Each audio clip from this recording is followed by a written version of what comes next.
পশ্চিমবঙ্গে 2024-এর এএনএম এবং জিএনএম এর এন্ট্রান্স এক্সাম কবে হতে পারে? ফর্ম ফিল আপ কবে থেকে স্টার্ট হতে পারে?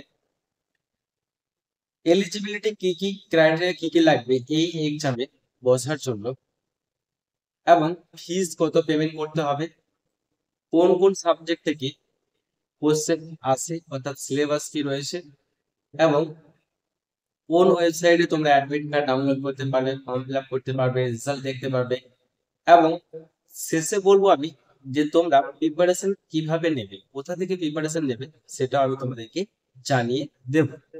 সো ভিডিওটি প্রথম থেকে শেষ অবধি মনোযোগ সহকারে দেখবে, কোনো জায়গায় স্কিপ করবে না। আর ভিডিওটি দেখার পর যদি কারো কোনো জায়গায় ডাউট থাকে তাহলে কমেন্ট করে জানাবে। এছাড়াও description box Instagram ID link দেওয়া আছে, সেখানেও আমাকে সরাসরি তোমরা মেসেজ করতে পারো। আর প্রত্যেককে বলছে টেলিগ্রাম চ্যানেল জয়েন করবে। টেলিগ্রাম চ্যানেল কিভাবে জয়েন করবে সেটা ভিডিও শেষে তোমাদেরকে দেখিয়ে দেবো। আর চ্যানেলে একদম যারা নতুন দর্শক তারা চ্যানেলটি সাবস্ক্রাইব করে নেবে নার্সিং এর এরকম নিত্য নতুন আপডেট পাওয়ার জন্য।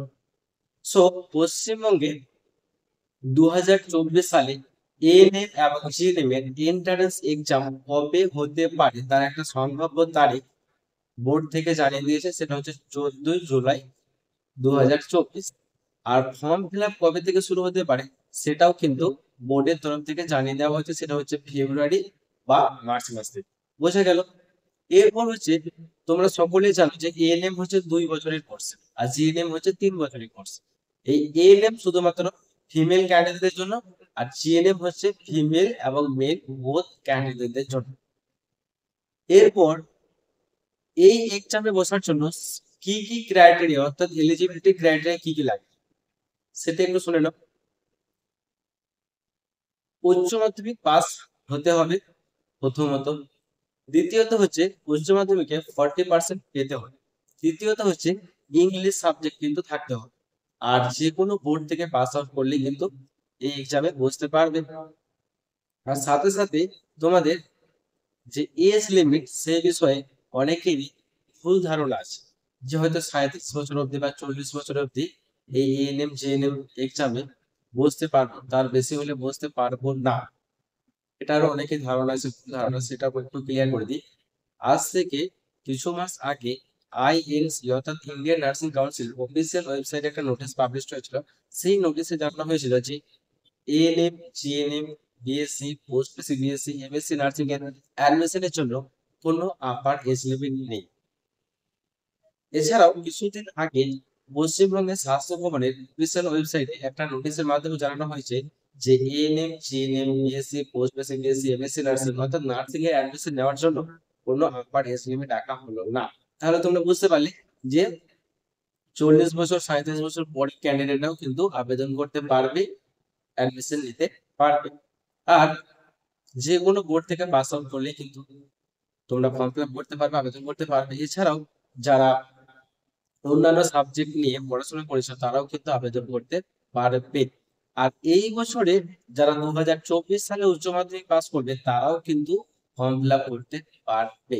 বোঝা গেল যে এলিজিবিলিটি ক্রাইটেরিয়া কি কি রাখা হয়েছে। এর সাথে বলে রাখি যে ফিস যেটা পেমেন্ট করতে হয় আবেদন মূল্য, সেটা হচ্ছে সাধারণ প্রার্থী যারা তাদেরকে 400 টাকা ফিস পেমেন্ট করতে হয়, আর অন্যান্য ক্যান্ডিডেটদেরকে পেমেন্ট করতে হয় 300 টাকা। বুঝে গেল?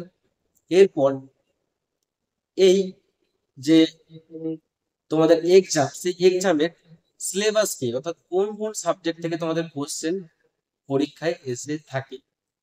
টোটাল 6টি সাবজেক্ট থেকে প্রশ্ন এসে থাকে। প্রথমত হচ্ছে life science, physical science, math হলো 3টে।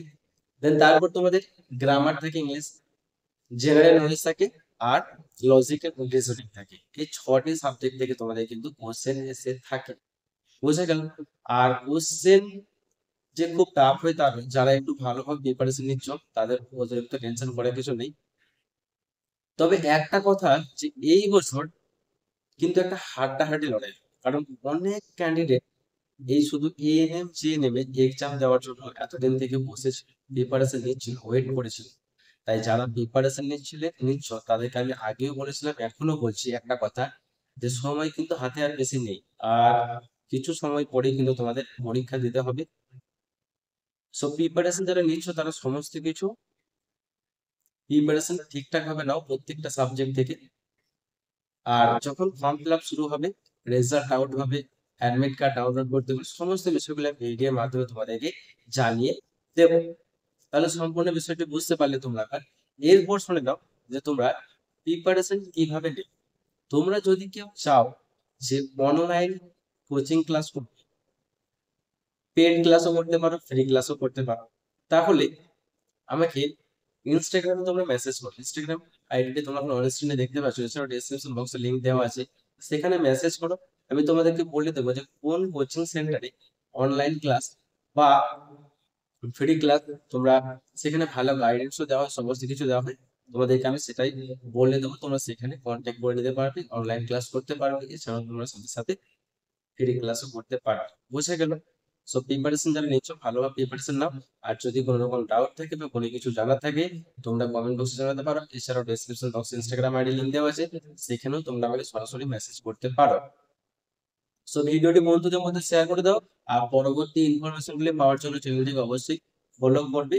আর দেখে নাও যে কিভাবে টেলিগ্রাম চ্যানেল তোমরা জয়েন করবে। যাদের টেলিগ্রাম অ্যাপ আছে তাদের ডাউনলোড করা লাগবে না, যাদের নেই তারা প্লে স্টোর থেকে টেলিগ্রাম অ্যাপটি ডাউনলোড করে টেলিগ্রাম অ্যাপটি ওপেন করার পর সার্চ বক্সে সার্চ করবে শাহজামাল অফিসিয়াল একাডেমি। তারপর শাহজামাল অফিসিয়াল একাডেমির উপরে ক্লিক করলে জয়েন বলে একটা অপশান আসবে, সেই জয়েন অপশানে ক্লিক করলে শাহজামাল অফিসিয়াল একাডেমি টেলিগ্রাম চ্যানেলে জয়েন হতে পারবে।